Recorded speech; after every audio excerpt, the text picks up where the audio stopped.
தேமுதிக பொதுச் செயலாளர் பிரேமலதா விஜயகாந்துக்கும் அதிமுக பேச்சாளரும் நடிகையுமான விந்தியாவுக்கும் இடையிலான வார்த்தை போர் உச்சகட்டத்தை எட்டியிருக்கு. அந்த வகையில் திமுக கூட தேமுதிக கூட்டணி வச்சதை பற்றி விமர்சனம் செய்த விந்தியா, அவங்களுக்கு கொள்கை அப்படின்னுலாம் ஒன்றும் கிடையாது, அவங்க கொள்கை ரொம்ப சிம்பிள், அந்நியாருக்கு நோட்டு மச்சினருக்கு சீட்டு, அவ்வளவுதான். கழுதக்கிட்ட 500 ரூபாய் நோட்டை கொடுத்தா அதோட வேல்யூ தெரியாம அதை விழுங்கிடும்.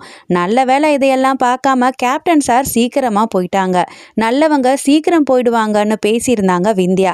அதுக்கு பதிலடி கொடுத்த பிரேமலதா விஜயகாந்த், கடைக்கோடி தொண்டன் தான் கேப்டனுடைய ஆத்மா, அவருக்கு சம்பந்தமே இல்லாதவங்க கேப்டன் ஆத்மா பத்தி பேசுறது நகைப்புக்குரியதா இருக்குன்னு சொல்லியிருந்தாங்க.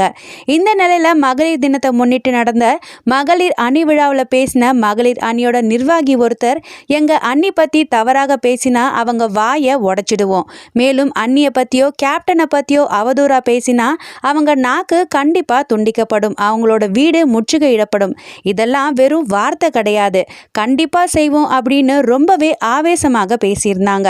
அதுவும் பிரேமலதா விஜயகாந்த் கண்ணு முன்னாலேயே. இப்படியெல்லாம் வன்முறை கலந்த வார்த்தைகளை பயன்படுத்தும் போது அந்த பெண் நிர்வாகிய பிரேமலதா கண்டிக்காமலும் கட்டுப்படுத்தாமலும் இருக்கிறது பார்க்கவே நல்லா இல்லைன்னு வருத்தத்தோட கமெண்ட் பண்றாங்க பொதுமக்கள்.